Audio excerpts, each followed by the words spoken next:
You're watching PowerNation. On this episode of Carcass, we take on a new project with the focus of getting in touch with Mother Nature. We take a bone stock Toyota 4Runner and start turning it into a weekend adventure machine. We'll tackle the factory suspension, upgrading it to handle some rougher terrain. Then help it stop with an improved brake and rotor combination, plus add some bigger wheels and tires to help us get over the rocks.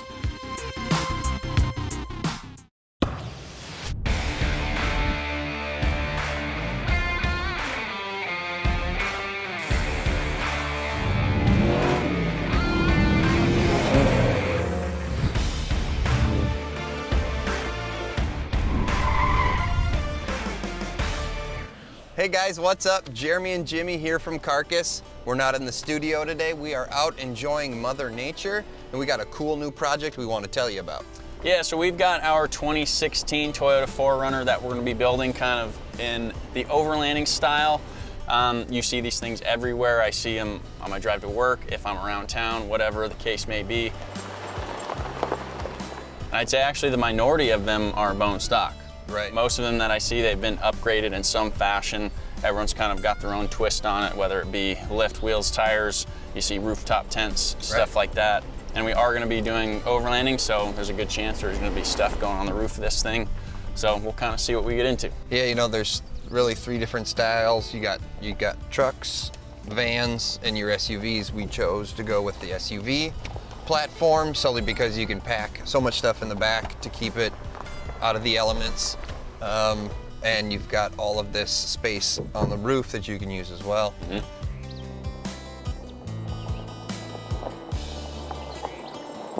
Really, the overlanding thing has really come about in the past 5 to 7 years, and there's so many different ways to get into it. You can go simple. These guys that have these Subarus, not that there's anything wrong with Subarus, but that platform of a Subaru is more simple as far as what you can bring with you and where it can take you. You can get into four-wheel drive stuff that's a little more intense, where you can add a good lift, wheels and tires, and just have more of a payload and pack more stuff on top. Or you can get into these big vans where they sleep 6-8 people, and you know, you're bringing your mountain bikes with you and you're pulling a trailer and you're going off grid for, you know, a couple days at a time. Yeah, or even some people just live out of their van. Yeah, exactly. So it can get pretty intensive, but for what we're gonna do, we're gonna keep it nice and simple. We're not going giant, we're not doing this huge lift. We're going tasteful, I think is the way to put that. Yeah, fair enough. So along with aggressive tires comes a little bit of a lift. So we'll also be putting a lift in it, something to give the suspension a little more movement. Yeah. We're gonna fabricate our own bumpers, front and rear. We're also gonna be putting some sliders on it, just to save the bottom of the pinch weld area there. We'll put a winch on it for safety, just in case we get into a sticky situation. And then, you know, at the end, we'll do some lights. We'll put a nice roof rack on it. And on the camping side of things, we'll throw on a rooftop tent. Yeah, call it a day. I think we'll call it a day. So I think we've got a great start to a good project, and we should be able to have a little bit of fun with this and do this some justice. Yeah, I think so. I think we got a nice plan, and we'll kind of see what happens. That turtle leaf that we just almost ran over? Yeah. Yeah, did he find his way down? I guess. I want to take a picture of him. Yeah. Sure, we'll see another one. Yeah, he's a big one too. It's a good size one. We install our new suspension to help improve articulation in the rocks and give us a comfortable ride for a daily drive.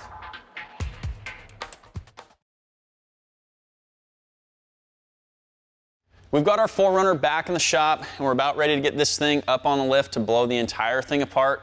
And like we set out on the trail, we have quite a list of stuff that we want to throw on this thing.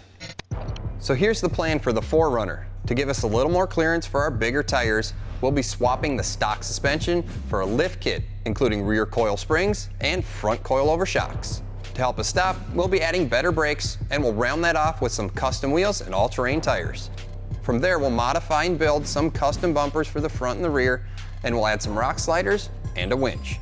To make this a true Overlander, we'll ditch the stock roof rack and add a full roof rack with some lights. We'll finish the build off with a rooftop tent. Before we start tearing into our 4Runner, we wanted to show you guys one of the reasons why we're putting a lift on it. As you can see, we have a little bit bigger wheel and tire on it now, and with that comes some issues, especially on 4Runners. As you can see, the tire has a little bit of rubbing on the inner fender here, but we did size these to make sure we didn't have to do too much, if anything at all, to modify the inner fender. However, if you were going to be running, let's say, a 33-inch tall tire or even bigger than that, you would need to do something, but a lift will just give us a little bit of extra clearance to make sure we don't have any issues. And Jeremy's going to tell you all about the suspension and lift kit we're putting on ours. Now for our suspension, we went to Summit Racing and picked up an Icon Vehicle Dynamics kit. Now this will work great in our Toyota, and it's going to help kind of just raise everything off the ground and give us a little more clearance for the tires and underneath the vehicle.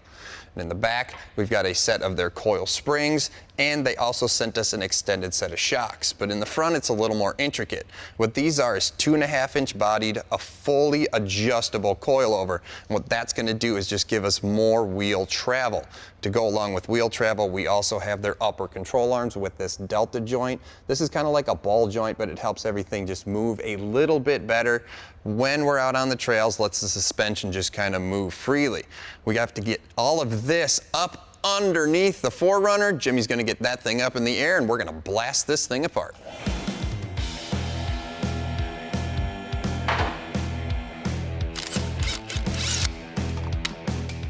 Before I start taking apart the suspension, I want to get a few things out of the way, including the wheel and tire and the skid plate.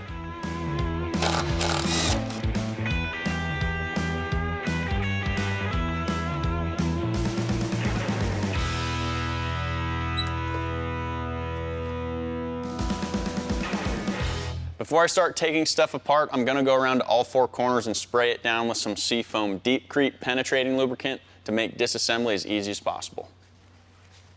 Upon contact, Deep Creep immediately begins to creep deeply into otherwise unreachable places. It can help free up rusted and sticky parts, but not only that, it can stop squeaks, displace moisture, protect and clean metal parts.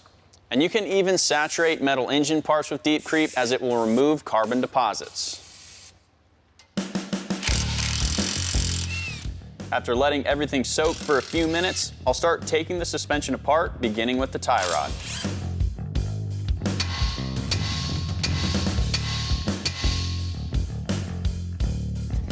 Get this guy disconnected and out of the way. Up next, we'll disconnect the sway bar, but we don't have to take it completely out.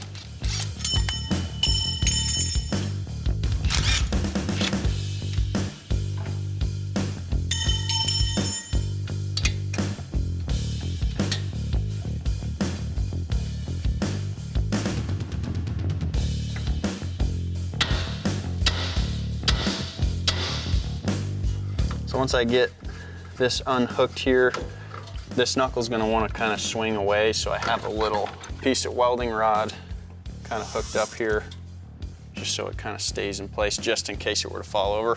That way it doesn't stress out the brake line.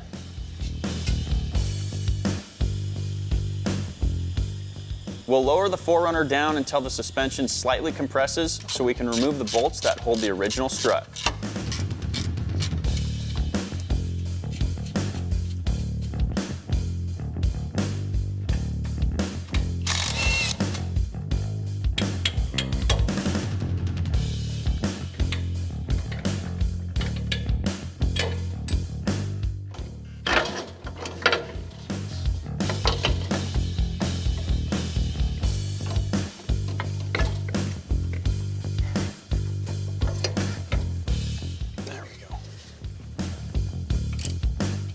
After removing the strut, we'll take out the upper control arm.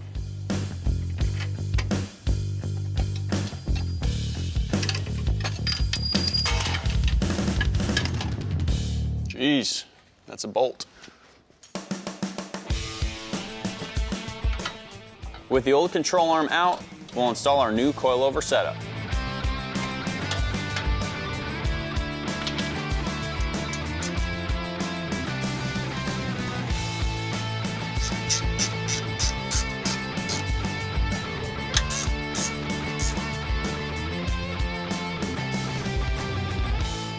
I'm ready to put the upper control arm in, and this came with brand new bushings, so make sure that you grease these before you install them, and also don't forget your washers.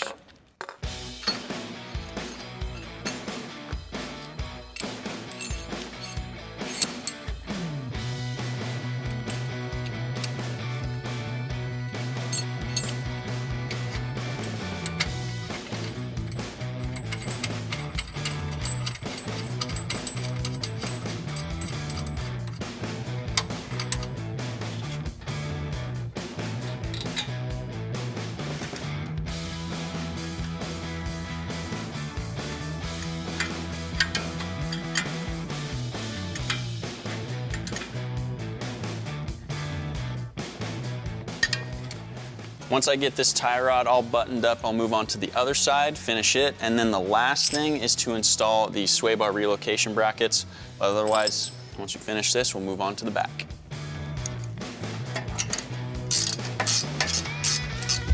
We tackle the rear suspension next as we turn our 4Runner into a weekend expedition rig.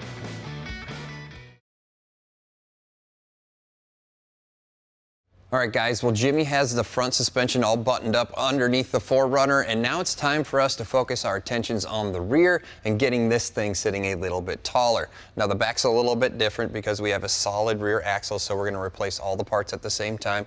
We've got to get in here and replace these big coil springs. We're also going to replace the shocks, and that's a good place to start.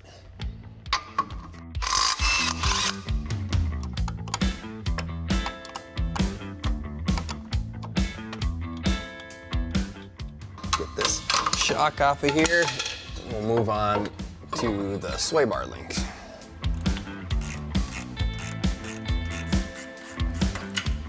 There it goes. Once we get the passenger side done, we'll go over and do the same thing to the other side.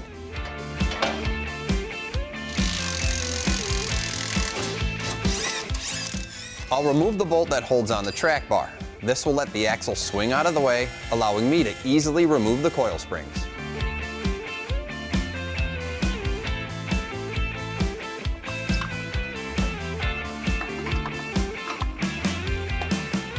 Now, to achieve the lift in the back of our 4Runner, we're going to be running a set of taller coil springs. Now, not only are these springs a little bit taller, they're also rated to give us a 2-inch lift. Now, you guys can get springs that'll give you about a 3-inch lift, but we are going to put stuff on top of our 4Runner, and we want to be able to access that, so we don't want them too tall. Now, I do have to use the stock isolators from the old springs, so we'll go ahead, switch these out, get back underneath the truck, get these installed.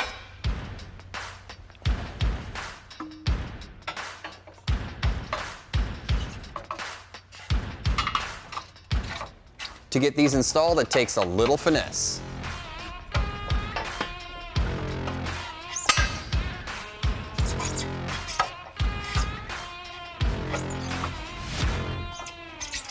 This is the tricky part, but there we go, get it in there. All right, now move on to the shocks.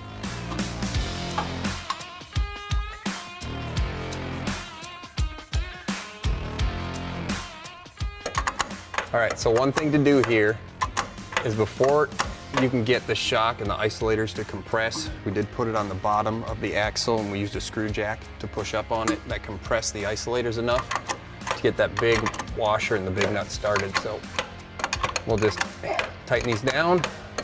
We'll keep moving on.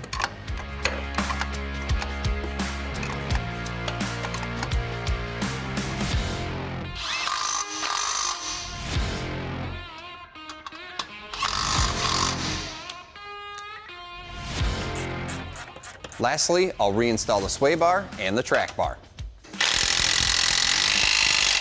All right, that wraps up the rear suspension, and all in all, this is a pretty simple kit to install. So from here, we've got a couple more things to do before we get our 4Runner back on the ground. Coming up, we finish our Overlanding Toyota with upgraded brakes and rotors, plus add some beefier wheels and tires to get us over the obstacles.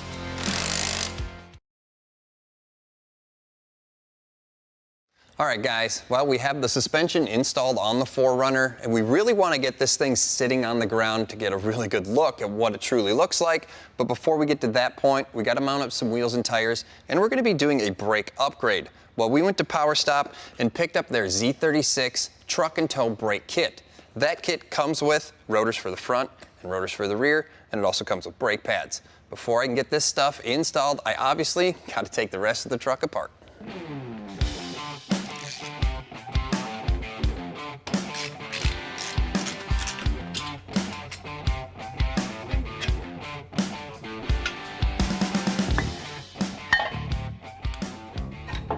All right, guys, one thing to note here. When you take your caliper off, do not let it hang by the brake hose. You can't actually damage the hose. And for us in the 4Runner, we actually have this big long wire here. It's either for the ABS or a speed sensor. We don't want to let that hang and actually damage that or tear that apart. So, little tip here, you guys can go raid your wife's closet, go to your closet or your hall closet, kid's closet, whatever, and you can use one of these metal hangers. Plus side to that is I actually have a hook on one side, so you can bend that around like your mounting tab. We're actually gonna drape the other side, the hanger, the strut mount here. It's gonna take all of that pressure off of the line in the wire here. So then we can get to the rotor and have both hands free. So get this off of here, get the other brakes on it. It's a little dirty. It's a good idea to prep the hub surface before we start installation. We'll spray everything down, clean it up, get all of the brake dust off the backing plate in the hub here. We'll clean the caliper a little bit later though. That should work. All right, so the rotor that came in the kit has all of these holes and this big groove cut in it. That means it's drilled and slotted. And what that does is it helps keep brake temps down under extreme driving conditions. So if you guys are towing a big trailer or if you have big oversized tires like we have, this is gonna help keep the brake temps down. These are also zinc coated so they won't rust. From here, I gotta get the caliper back on this thing and we're gonna go ahead and replace the brake pads as well.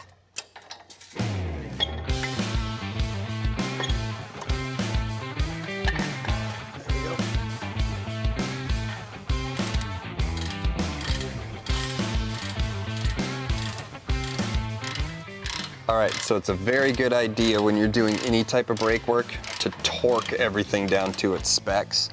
These caliper bolts are 137 foot-pounds, so we'll go ahead and torque these guys down as well.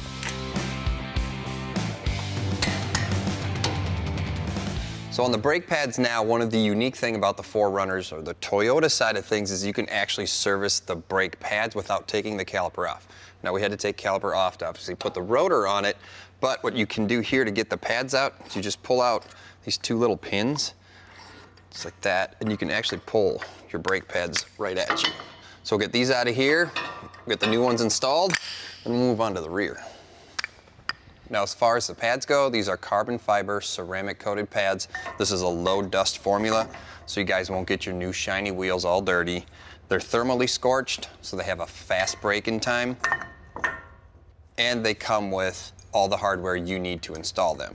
So you got these two pins that go on the top and the bottom, stainless steel, little keeper or retainer down here on the very bottom as well.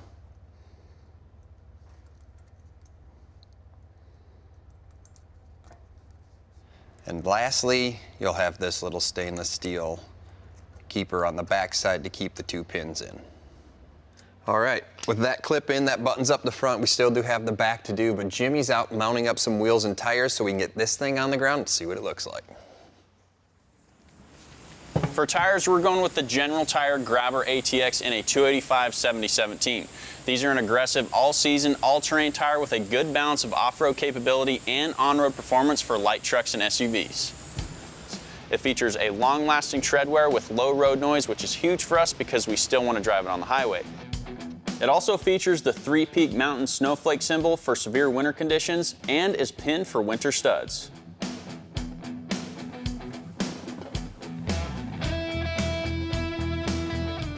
We'll mount these on a set of black Rhino wheels that we got from Summit Racing.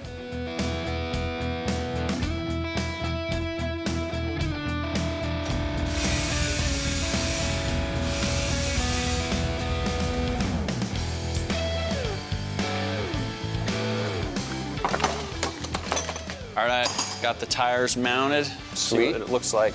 Yeah, I'll go grab the other ones and we'll get them all up there. All right.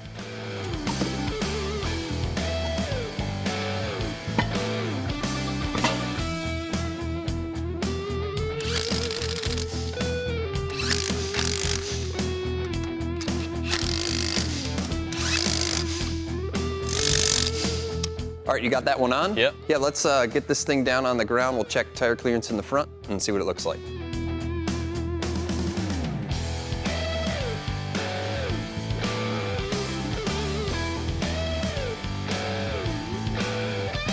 All right, fire this thing up. Let's see if it touches here.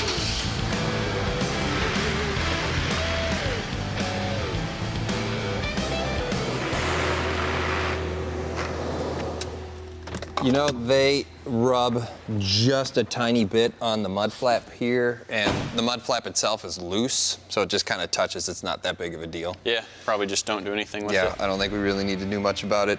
I am gonna torque these down, and then we should probably send it out and have it aligned. Yeah, So. I'll put in a call. All righty, torque them down. If you like what you saw in this episode, make sure you check out PowerNation TV, and we'll see you next time.